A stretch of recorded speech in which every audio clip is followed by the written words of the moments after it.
एवं संदर्शिता ही अंग हरिणा भृत्यवश्यता स्ववेशानापि कृष्णेन यस्य दंशेश्वरं बसे।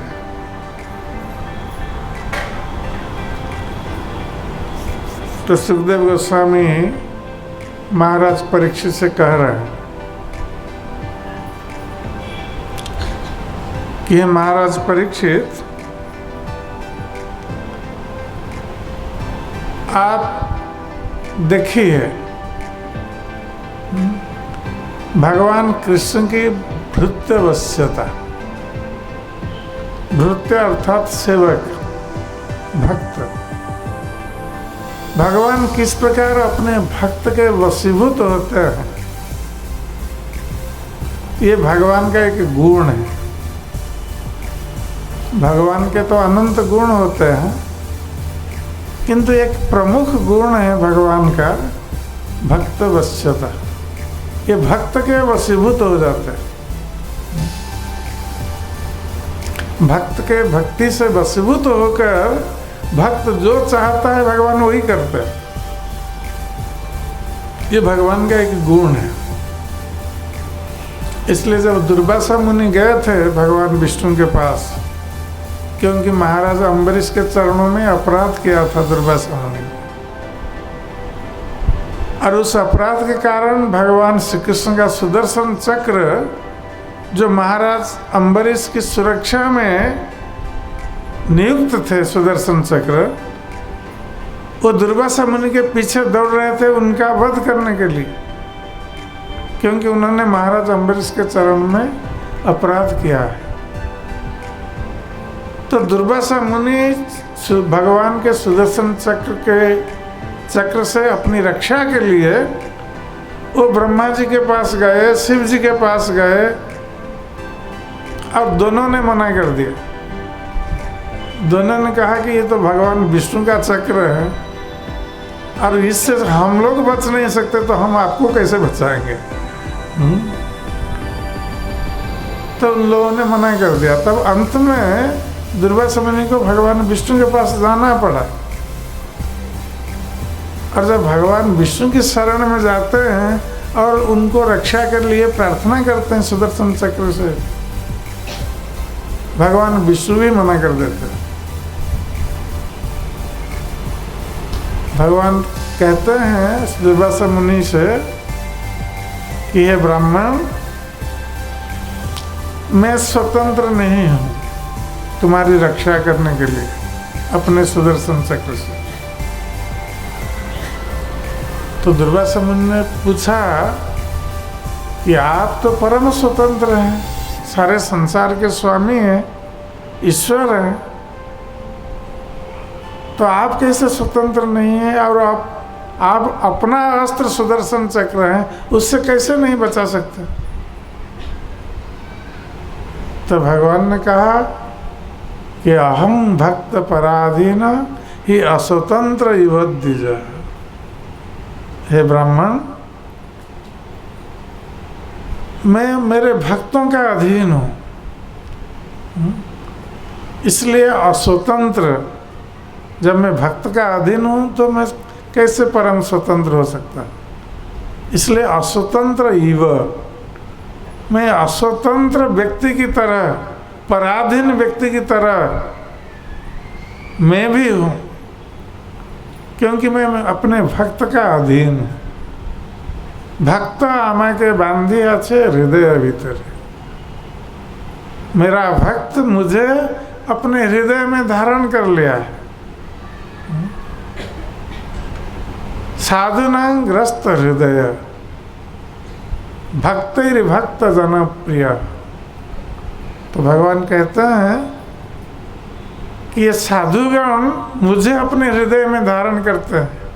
साधु अर्थात भक्त, भक्तगण मुझे अपने हृदय में धारण करते हैं।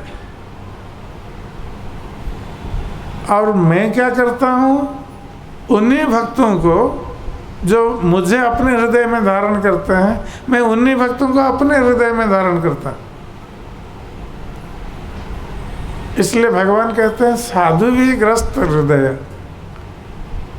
कि मेरा हृदय इन साधुओं के द्वारा, भक्तों के द्वारा अधिकृत हो गया है। भक्तों ने मेरे हृदय को अधिकार कर लिया है, इसलिए मैं कैसे स्वतंत्र हो सकता हूँ? मेरे भक्त लोग जो कहेंगे मैं वही करूँगा। इसका अर्थ है कि आपने हमारे भक्त के चरणों में अपराध किया है, और उस भक्त जब तक आपको क्षमा नहीं करेगा, हम आपको क्षमा नहीं कर सकते। इसलिए वैष्णवों के चरणों में अपराध, ये बहुत बड़ा अपराध है। भगवान के चरणों में आप अपराध करेंगे, भगवान का नाम ले लेंगे तो वो अपराध से मुक्त हो जाएंगे। किंतु भक्तों के चरणों में जो अपराध है, उस अपराध से भगवान भी क्षमा नहीं दे सकेंगे जब तक वो भक्त उस अपराधी को क्षमा नहीं करता। तो दुर्वासा मुनि को लौट कर आना पड़ा वहाँ से, भगवान के पास से लौट कर आना पड़ा। पुनः वैसी अम्बरीश महाराज के पास गए, उनसे क्षमा याचना की। भगवान विष्णु उनकी रक्षा नहीं कर सके, क्योंकि भगवान कहते हैं भक्तिर भक्त जन प्रिय। जो मेरे भक्त हैं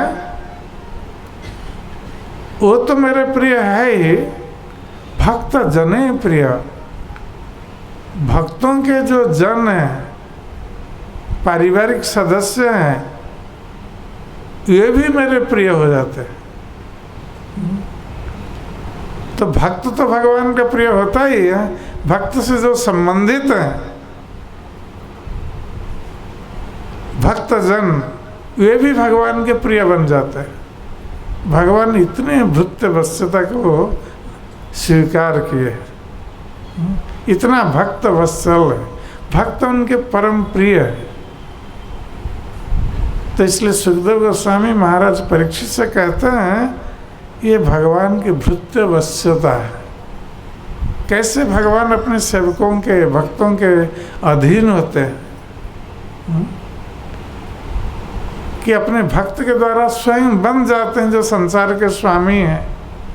सारे संसार को जो बंधन में रखते हैं वो स्वयं बन जाते हैं।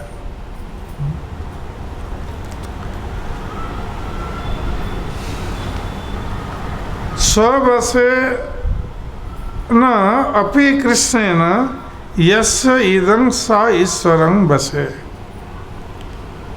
तो सुखदेव गोस्वामी कहते हैं कि इस ब्रह्मांड की सृष्टि, विश्व ब्रह्मांड की सृष्टि भगवान ने की है, और इस विश्व ब्रह्मांड में जितने ईश्वर हैं, अर्थात नियंत्रणकारी देवतागण हैं, उन देवताओं में श्रेष्ठ हैं ब्रह्मा और शिव जी, जिनकी आराधना अन्य देवतागण भी करते हैं। तो ये ब्रह्मा और शिव जी भी कृष्ण की आराधना करते हैं। तो ऐसे जो भगवान हैं वो अपने भक्त के वशीभूत हो जाते हैं। तो कहते हैं नेमं विरिंचो न भवो न श्री अंग संश्रया प्रसादं लेभिरे गोपी यत्तत् प्राय विमुक्तिदात प्राप विमुक्तिदात। तो सुखदेव गोस्वामी माता यशोदा के सौभाग्य का वर्णन कर रहे हैं। माता यशोदा कितनी सौभाग्यशालिनी है कि भगवान कृष्ण की कृपा वो प्राप्त हो गई। जिस कृपा को प्राप्त होने के लिए ब्रह्मा, शिव और लक्ष्मी जी भी प्रयास करते रहते, फिर भी उन भगवान की कृपा को प्राप्त नहीं हो पाते। स्वयं ब्रह्मा जी जो भगवान के पुत्र हैं, सृष्टि के प्रथम जीव हैं ब्रह्मा जी, भगवान से जिनकी सृष्टि हुई है, वो ब्रह्मा जी भी भगवान की इस कृपा को प्राप्त नहीं हो सकते कि ब्रह्मा जी भगवान को बांधना चाहें, बांध नहीं सकते। यद्यपि ब्रह्मा जी भी कृपा को प्राप्त हुए थे सृष्टि करने के लिए, किंतु माता यशोदा को जो कृपा प्राप्त हुई, इस प्रकार की कृपा ब्रह्मा भी कल्पना तक नहीं कर सकता। ब्रह्मा ने एक बार एक गलती कर दिया था, आप लोग जानते हैं। भगवान कृष्ण जब वृंदावन में लीला कर रहे थे ग्वाल बालों के साथ बछड़ा चराते हुए, तो ब्रह्मा ने कृष्ण की परीक्षा लेने के लिए, क्योंकि ब्रह्मा जी मोहित हो गए थे कृष्ण की लीलाओं को देखकर, भगवान श्री कृष्ण ग्वाल बालों के साथ पुलिन भोजन कर रहे थे। यमुना के तट पर बालू में बैठकर वो भोजन कर रहे थे, बछड़ों को छोड़ दिए थे चरने के लिए। और जब भोजन कर रहे थे उस समय जो बालक गण थे सब घर से अपना अपना पोटली लेकर आए थे जिसमें सब खाद्य रखे हुए थे। ये बालकगण क्या कर रहे थे, पहले पोटली खोल करके खाते थे और उसी को फिर कृष्ण को देते थे। कृष्ण देखो हमारे घर से ये आया है, बहुत अच्छा है, तुम थोड़ा खा के देखो। ऐसा करके बालकगण कृष्ण को खिला रहे थे और कृष्ण भी जो घर से लाए थे उसको दूसरों को दे रहे थे खा करके। तो ये जो लीला देखकर ब्रह्मा जी मोहित हो गए। ये कृष्ण जो परम ब्रह्म भगवान है, जिनका उच्छिष्ट सारा संसार ग्रहण करता है, ये बालकों का उच्छिष्ट ग्रहण कर रहे हैं। ये सचमुच भगवान है या और कोई है? ब्रह्मा जी को भ्रम उत्पन्न हो गया। भगवान की लीलाओं को देखकर ये मोहित करने वाली लीलाएं हैं भगवान कर रहे थे। तो ब्रह्मा जी ने परीक्षा लेने के लिए वो आए और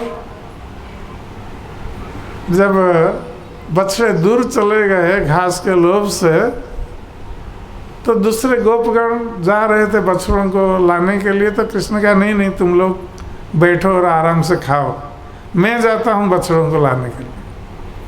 जब भगवान कृष्ण गए बछड़ों के ढूंढने के लिए, बछड़े नहीं मिले, ब्रह्मा जी ने चुरा लिया था।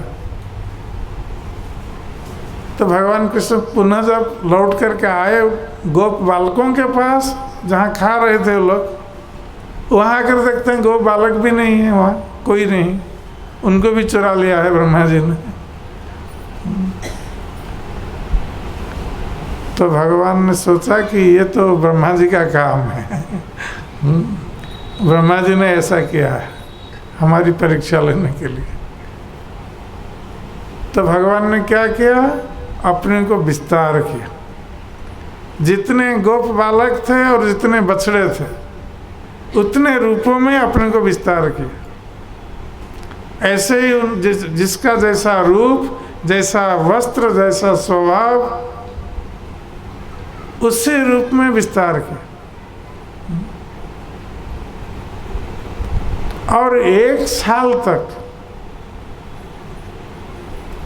इस प्रकार भगवान ने विस्तार करके रखा था। तो ब्रह्मा जी चुरा करके तो ले गए, उनको सुला करके जब आए देखने के लिए कि कृष्ण क्या कर रहे हैं, तो वो देख रहे हैं कृष्ण ऐसे ही लीला कर रहे हैं बछड़ों के साथ और गाल वालों के साथ, कोई परिवर्तन नहीं आया। तो ब्रह्मा जी ने सोचा कि हमने चुरा करके जो लिया था जिन लोगों को, ये क्या चले आए फिर इधर न, क्या हुआ है? जब ब्रह्मा जी इस प्रकार मोहित हो रहे हैं, और सोच रहे हैं कि क्या हुआ, ये लोग आ गए या ये कौन है सब। तो उस समय वो देखते हैं कि जितने बछड़े और जितने गोप बालक हैं सब चतुर्भुज मूर्ति है, विष्णु मूर्ति। तो ब्रह्मा जी समझ गए कि ये सब साधारण बालक और बछड़े नहीं है, ये तो स्वयं भगवान है। सब भगवान अपने इतने रूपों में अपने को विस्तार किया है। तो ब्रह्मा जी को अपनी त्रुटि अनुभव हुई, उसने कितनी बड़ी गलती कर दी भगवान के चरणों में। भगवान क्रीड़ा कर रहे थे, लीला कर रहे थे, उसमें बाधा उत्पन्न कर दी ब्रह्मा जी ने बाधा उत्पन्न कर दिया। तो ब्रह्मा जी गए भगवान के चरणों में क्षमा प्रार्थना करने के लिए। श्रीमद् भागवत में इसका वर्णन है। तो ब्रह्मा जी ने इस प्रकार की कृपा कभी प्राप्त नहीं की। भगवान से क्षमा प्रार्थना की, किंतु भगवान ब्रह्मा जी की ओर देखे नहीं। भगवान कृष्ण ब्रह्मा जी की ओर देखे तक नहीं। तो ब्रह्मा जी समझ गए कि भगवान और अधिक समय रहेंगे, भगवान क्रोधित हो जाएंगे और हमारा पोस्ट भी चला जाएगा ब्रह्मा का पोस्ट। प्रणाम करके तुरंत चल दिए ब्रह्मलोक। तो ये कृपा ब्रह्मा जी को भी प्राप्त नहीं हुई और शिव जी को भी प्राप्त नहीं है। शिव जी यद्यपि परम वैष्णव हैं, फिर भी माता यशोदा जैसी कृपा उनको प्राप्त नहीं हुई कि भगवान को वो बांध सके। तो इसलिए सुखदेव गोस्वामी कहते हैं, नेमं विरिंच न भवो न श्री अंग संश्रय। और लक्ष्मी देवी जो भगवान के साथ रहती है, यहाँ तक कि भगवान के वक्षस्थल पर लक्ष्मी देवी निवास भी करती है। भगवान के वक्षस्थल पर एक स्वर्ण रेखा है जिसको श्रीवत्स चिन्ह कहते हैं, वहीं लक्ष्मी जी निवास करती है नित्य। तो लक्ष्मी देवी भगवान के नित्य संगिनी होने पर भी इस प्रकार की कृपा को लक्ष्मी देवी ने भी प्राप्त नहीं किया। जिस प्रकार की कृपा को माता यशोदा ने प्राप्त किया है, न तो शिव ने प्राप्त किया है, न विरंची ब्रह्मा, न लक्ष्मी देवी ने प्राप्त किया है। तो ये न शब्द 3 बार आया। न ले वीरे, न ले वीरे, न ले वीरे। इसका अर्थ है कि किसी ने प्राप्त नहीं किया है, बार बार कर रहे। तो इस प्रकार जो कृपा माता यशोदा प्राप्त हुई, और किससे प्राप्त हुई? विमुक्तिदात। यहाँ भगवान को विमुक्तिदाता कहा गया। मुक्तिदाता तो भगवान सब लोग जानते हैं, इसलिए उनका अन्य नाम मुकुंद है। भगवान का अन्य नाम मुकुंद है, जो मुक्तिदाता है। और मुक्ति 5 प्रकार की होती है: सायुज्य, सालोक्य, सामीप्य और शास्त्री। ये 5 प्रकार की मुक्ति है। तो यहाँ विमुक्तिदाता क्यों कहा गया है भगवान को? मुक्तिदाता तो ठीक है, भगवान ये 5 प्रकार की मुक्ति देते हैं, किंतु यहाँ विमुक्तिदाता कहा गया, अर्थात विशेष प्रकार की मुक्ति भगवान प्रदान करते हैं। विशेष प्रकार की मुक्ति विशेष प्रकार के भक्त को प्रदान करते हैं। और वो विशेष मुक्ति क्या है? प्रेम पुमार्थ महान, जो पंचम पुरुषार्थ प्रेम है, कृष्ण प्रेम, ये परम पुरुषार्थ है। इसे प्रेम को भगवान कृष्ण प्रदान करते हैं, इसलिए उनको विमुक्तिदाता कहा गया। तो उन्होंने जो प्रेम प्रदान किया है माता यशोदा को, वात्सल्य प्रेम। और उस प्रेम के वशीभूत होकर भगवान अब बंध गए। जो सौभाग्य, जो कृपा शिव जी को, ब्रह्मा जी को, लक्ष्मी जी को प्राप्त नहीं हुई, वो कृपा माता यशोदा को प्राप्त हुई है। माता यशोदा के सौभाग्य को देखिए, माता यशोदा ने कैसे सौभाग्य को प्राप्त किया, जो भगवान को बांधने में समर्थ रही। तो कहते हैं नायं सुखाप भगवान देहिनां गोपिका सुतः। यहाँ पर भगवान को गोपिका सुत कहा गया। गोपिका अर्थात यशोदा माता।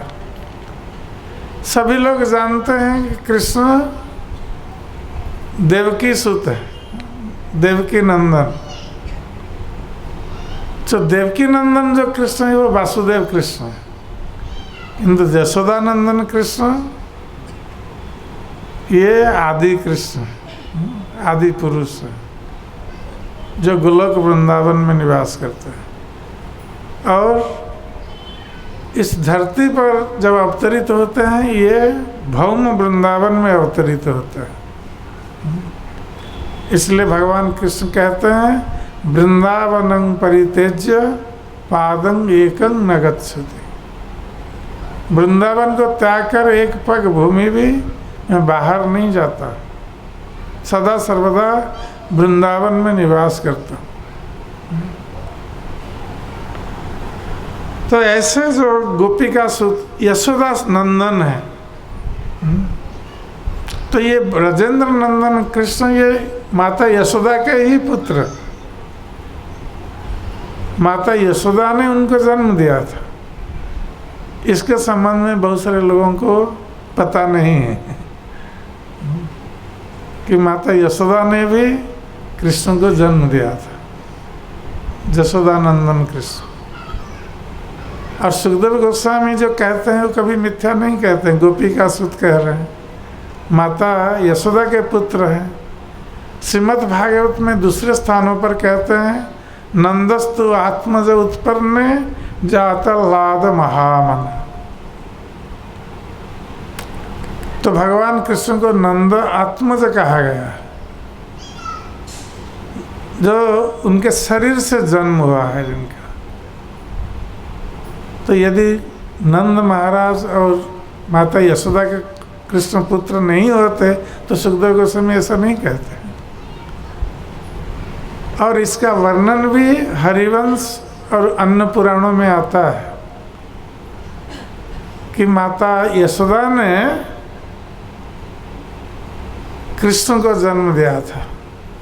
उधर मथुरा में देवकी ने भी कृष्ण को जन्म दिया, वासुदेव कृष्ण को, और माता यशोदा ने यशोदा नंदन कृष्ण को भी जन्म दिया था। तो अब प्रश्न उठता है, जब वसुदेव जी कृष्ण को लेकर आए नंद गृह में छोड़ने के लिए, कन्या को ले जाने के लिए, तो जब वसुदेव जी आए तो उन्होंने केवल कन्या को सूती का सजा पर देखा, कृष्ण को नहीं देखा योग माया के प्रभाव से। तो उस कृष्ण को रखकर कन्या को लेकर चले गए वसुदेव जी। अब यशोदा माता की सूती का सजा पर दो कृष्ण हो गए, वासुदेव कृष्ण और नंद नंदन कृष्ण। तो उनका क्या हुआ, दोनों कृष्ण एक हो गए, क्योंकि नंदनंदन कृष्ण में भगवान के जितने अवतार हैं, क्योंकि कृष्ण सारे अवतारों के मूल हैं, स्रोत हैं। एते चांस कलापुंस कृष्णस्तु भगवान स्वयं। तो भगवान के जितने अवतार हैं ये सब भगवान कृष्ण के एक एक अंश है, कला। कृष्ण स्वयं भगवान है, इसलिए वो जब अवतरित होते हैं सारे अवतार भी उनके साथ आते हैं। सारे अवतार भगवान कृष्ण के शरीर में मिल जाते हैं। इसलिए वासुदेव कृष्ण के शरीर में मिल जाना कोई बड़ी बात नहीं है। हमको आश्चर्य लग सकता है, किंतु ये कोई बड़ी बात नहीं है। तो इस प्रकार यहाँ पर इसलिए सुखदेव गोस्वामी कहते हैं गोपिका सुत। ये यशोदानंदन कृष्ण जो माता यशोदा के साथ लीला कर रहे हैं, दाम बंधन की लीला, तो कहते हैं कि वही नंदनंदन श्री कृष्ण ये नायं सुखाप भगवान देहिनम ज्ञानिनं आत्मभूतान। जिस प्रकार भक्त जनों के लिए भगवान सुलभ है, ऐसा सुलभ ना तो वो देहिनम जो देहधारी के लिए होते हैं, जितने देहधारी मनुष्य या शरीरधारी है उनके लिए भगवान सुलभ नहीं होते। वेदेश दुर्लभं अदुर्लभं आत्मभक्त। ये वेदों में जो भगवान दुर्लभ है, किंतु आत्मभक्तों के लिए सुलभ है। तो यहाँ पर सुखदेव गोस्वामी कहते हैं कि देहिना जो देहधारी जीव हैं उनके लिए भगवान सुलभ नहीं है, अर्थात इतनी आसानी से उपलब्ध नहीं होते हैं। क्योंकि देहधारी लोग सोचते हैं कि हम यह शरीर हैं, शरीर से संबंधित सब कुछ मेरा है। तो अहं ममेति जीवस्य मोहयम अहं ममेति, ये जीव का मोह है, मैं और मेरा। तो ऐसे व्यक्तियों के लिए भगवान सुलभ नहीं होंगे जब तक हम शरीर चेतना के ऊपर नहीं जाएंगे, आत्म चेतना में नहीं रहेंगे, कृष्ण चेतना में नहीं रहेंगे, तब तक भगवान हमारे लिए सुलभ नहीं होंगे। जो ज्ञानी जन तपस्या करते रहते हैं, ज्ञान का अनुशीलन करते रहते हैं और भगवान की ज्योति में लीन होना चाहते हैं, उनके लिए भी भगवान सुलभ नहीं है। क्योंकि भगवान के रूप के प्रति उनका ज्ञानियों का अनादर है, इसलिए ज्ञानियों के द्वारा भी वो प्राप्त नहीं हो सकते। और आत्मभूताना, यहाँ तक कि आत्म साक्षात्कार करने वाले योगी जन को भी भगवान सुलभ नहीं है। क्योंकि जब तक जीव में प्रेम भक्ति उत्पन्न नहीं होती है, जो भक्त नहीं होता है वो भगवान को प्राप्त नहीं कर सकता, भगवान उसके लिए सुलभ नहीं हो सकते। इसलिए भगवान को बार बार कहना पड़ रहा है भक्त्यामंग अभिजानात्। केवल भक्ति की विधि के द्वारा मुझे जाना जा सकता है। और भक्ति के ऊपर भगवत गीता में भगवान ने पूरा चैप्टर, एक अध्याय बोल दिया, 12 अध्याय केवल भक्ति के ऊपर। कैसे भगवान भक्ति के द्वारा सुलभ होते हैं, अन्य किसी मार्ग के द्वारा भगवान सुलभ नहीं होते, प्राप्त नहीं होते।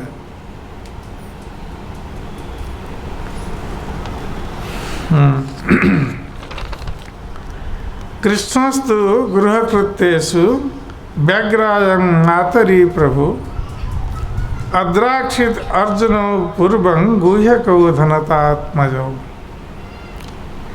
तो माता यशोदा ने कृष्ण को तो बांध दिया उलूखल में, कृष्ण की कृपा से वो बंध गए। माता यशोदा क्या बांधा, कृष्ण स्वयं बंध गए। तो माता यशोदा अब निश्चिंत हो गई कि अब हमारा लाला और कहीं नहीं जा सकता, अब बंधन में पड़ा हुआ है। तो वो निश्चिंत होकर गृह कार्य करने के लिए, घर का काम करने के लिए वो चली गई, घर के काम में व्यस्त हो गई। क्योंकि बहुत बड़ा दीपावली का दिन था, और घर में बहुत सारे काम थे, किंतु माता यशोदा पुत्र को बांधने में लगी हुई थी इतने समय तक। तो फिर वो घर के काम में व्यस्त हो गई। और जब माता यशोदा घर के काम में लग गई, उसके पहले माता यशोदा ने एक काम किया था। कृष्ण को जब उलूखल में बांधा था, आंगन में जहाँ पर 2 अर्जुन वृक्ष थे, उसी आंगन में, ये बाहरी आंगन था नंद महाराज का। तो आप लोग जो लोग वृंदावन गए होंगे, गोकुल गए होंगे, देखे होंगे नंद महाराज के जो 84 खंबा प्रासाद है, भवन है, उससे थोड़ा दूरी पर है ये जो जामलार्जुन स्थान जो है, ये नंद महाराज का बाहरी आंगन था। माता यशोदा दौड़ती हुई कृष्ण को जाकर वहीं पकड़ा था। तो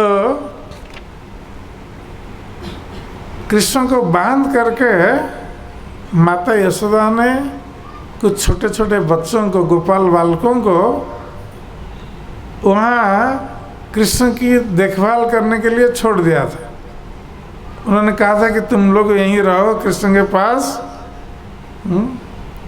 और यहाँ छोड़ करके मत जाना कहीं, क्यों माता चाह रही थी कि ये लोग रहेंगे तो कृष्ण यहाँ रहेगा, नहीं तो कहीं कुछ कर सकता है।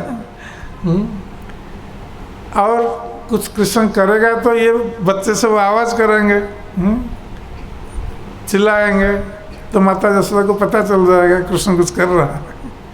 इसलिए छोटे छोटे बच्चों को वहाँ छोड़ दिया था, कृष्ण के जो साथी थे।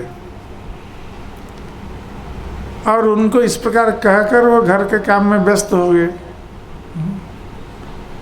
अब कृष्ण ने देखा अद्राक्षित अर्जुनो,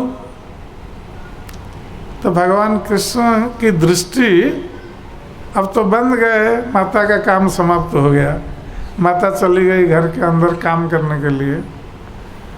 अब भगवान कृष्ण ने देखा, उनकी दृष्टि पड़ी दोनों अर्जुन के वृक्षों के ऊपर। 2 अर्जुन वृक्ष खड़े थे वहाँ। पूर्वं गुह्यकं धनदात्मजं, और जो अर्जुन वृक्ष के रूप में जो खड़े थे दोनों वृक्ष, वस्तु तो ये कौन थे? भगवान कृष्ण को पता था ये कौन थे। ये कुबेर के पुत्र थे, जो देवताओं के धन के रक्षक होते हैं, कुबेर जी, ये उन्हीं के पुत्र थे ये दोनों। और कुबेर पुत्र ये पहले थे, कुबेर के पुत्र, अब तो दोनों अर्जुन वृक्ष के रूप में प्रकट हुए हैं।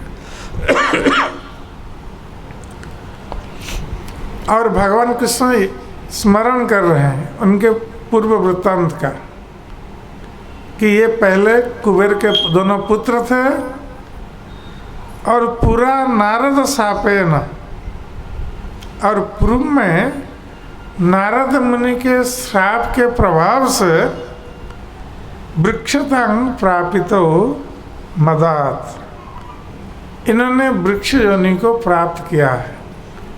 ये पहले कुबेर के पुत्र थे दोनों, किंतु नारद मुनि ने श्राप दे दिया, जिसके कारण ये वृक्ष बन गए यहाँ। किस लिए नारद मुनि ने श्राप दिया? ना मदात, ये धन के मद से, अहंकार से ये पागल जैसे हो गए थे ये दोनों। क्योंकि ये पागलपन धन के मद से प्रारंभ होता है। ऐसे तो जो गर्व, जो अहंकार है, ये 4 चीज़ों से होता है। कि कोई अच्छे कुल में जन्म लेता है, जन्म ऐश्वर्य श्रुतश्री एधमान मदह पुमान। जो उच्च कुल में जिसका जन्म हुआ है उसको गर्व है, अहंकार है, हमारा जन्म ऐसे परिवार में हुआ है, ब्राह्मण परिवार में, उच्च कुल में, तो कुल का गर्व है, अहंकार है, ये एक मद है। ऐश्वर्य कोई धन को प्राप्त हो जाता है, धन का गर्व हो जाता है उसको। श्रुत कोई बहुत बड़ा विद्वान है, पंडित है, बहुत शास्त्रों का अध्ययन किया है, अच्छा प्रवचन करता है, उसको भी गर्व हो जाता है, मैं सब कुछ जानता हूँ, बहुत बड़ा पंडित हूँ, विद्वान हूँ। तो विद्वता का गर्व है। और श्री सौंदर्य, कोई बहुत सुंदर है, उसको भी गर्व है कि मैं बहुत सुंदर हूँ। तो इस प्रकार जो गर्व है, ये चार चीज़ों से ये गर्व आता है, अहंकार आता है, अहंकार उत्पन्न होता है। किंतु इन चार अहंकार के जो स्रोत हैं उनमें से तीन तो उतना विपदपूर्ण नहीं होते।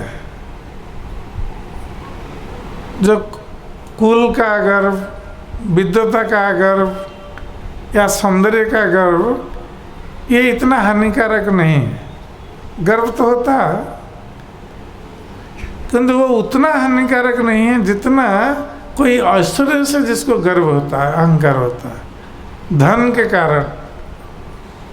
के कारण जिसको अहंकार आ जाता है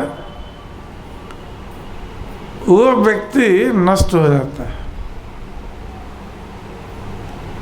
कैसे नष्ट होता है? जिसके पास धन नहीं है उसका तो नष्ट होने की कोई संभावना नहीं है, किंतु जिसके पास धन है, आवश्यकता से अधिक धन है, लोग क्या करते हैं, धन का उपयोग कैसे करते हैं? शराब पीने में। पास में अधिक धन है तो शराब पीने में धन खर्च करते हैं, और शराब पीने के बाद वो तीन चीज़ों में धन खर्च करते हैं। स्त्रियों में धन खर्च करते हैं, अवैध स्त्री संबंध में, और द्यूत क्रीड़ा में भी धन खर्च करते हैं। सोचते हैं कि इतना धन लगाऊं तो कल अधिक धन हो जाएगा, तो अधिक धन हो जाएगा तो अधिक शराब पिएंगे, अधिक अवैध स्त्री संबंध करेंगे। ये धन के अहंकार से ये सब आरंभ होता है। और फिर व्यक्ति इतना गर्वित हो जाता है कि वो दूसरे जीवों को भी अपने सुख के लिए कष्ट देना चाहता है। इसलिए पशु हत्या भी करता है, पशुओं का मांस खाता है अपनी जीवा के स्वाद के लिए। और यहाँ तक कि कभी कभी मांस नहीं भी खाए, दूसरों को कष्ट देने में उसको आनंद आता है, धन के गर्व के कारण। तो इसलिए धन का जो गर्व है ये बहुत भयंकर, ऐश्वर्य का गर्व ये बहुत भयंकर होता है। ये व्यक्ति का सारे अच्छे गुण को नष्ट कर देता है, ये धन का गर्व। और हम देखेंगे इन दोनों के क्षेत्र में, ये जो कुबेर के पुत्र थे, धन का गर्व था उनका, तो कैसे अभिशप्त हुए और वृक्ष के रूप में खड़े रहे नंद महाराज के उनके आंगन में। तो इसलिए मदात भगवान कृष्ण सोच रहे हैं कि ये इनके अहंकार के कारण ये वृक्ष योनि को प्राप्त हुए। पहले तो ये कुबेर के पुत्र थे, तो नारद मुनि ने श्राप दिया है और ये वृक्ष योनि को प्राप्त हुए। नल कुबेर मणिग्रीव इति, और इन दोनों का नाम क्या था पूर्वजन्म में? नल कुबेर और मणिग्रीव, कुबेर के दोनों पुत्र। ख्यातो श्रेयान्वित, ये अधिक ऐश्वर्य के कारण इनकी बहुत बड़ी ख्याति थी, प्रसिद्ध थे। जिनके पास अधिक धन होता है ये प्रसिद्ध हो जाता है बहुत जल्दी। क्योंकि जिसके पास धन होता है सभी लोग उसके पीछे दौड़ते हैं उसका नाम लेते हैं, उसका जय जयकार करते हैं, उसकी चापलूसी करते हैं, जिससे कि उससे कुछ धन प्राप्त हो जाएगा। तो धनी व्यक्ति के पीछे सभी घूमते हैं, और जो निर्धन है उसके पीछे में कोई नहीं जाता। यहाँ तक कि अपने सगे संबंधी भी निर्धन व्यक्ति को त्याग कर देते हैं। ये संसार का नियम है। तो ये धनांध, धन के कारण, ऐश्वर्य के कारण जो अंध हो गए, इसलिए वो लोग अपने लिए क्या अच्छा है क्या बुरा है वो देख नहीं सकते। तो वही अवस्था हुई इन दोनों की, जिसके संबंध में हम कल चर्चा करेंगे। कैसे भगवान कृष्ण इन दोनों का उद्धार करते हैं और कैसे ये लोग मुक्त होते हैं, इसकी चर्चा कल करेंगे। हरे कृष्ण।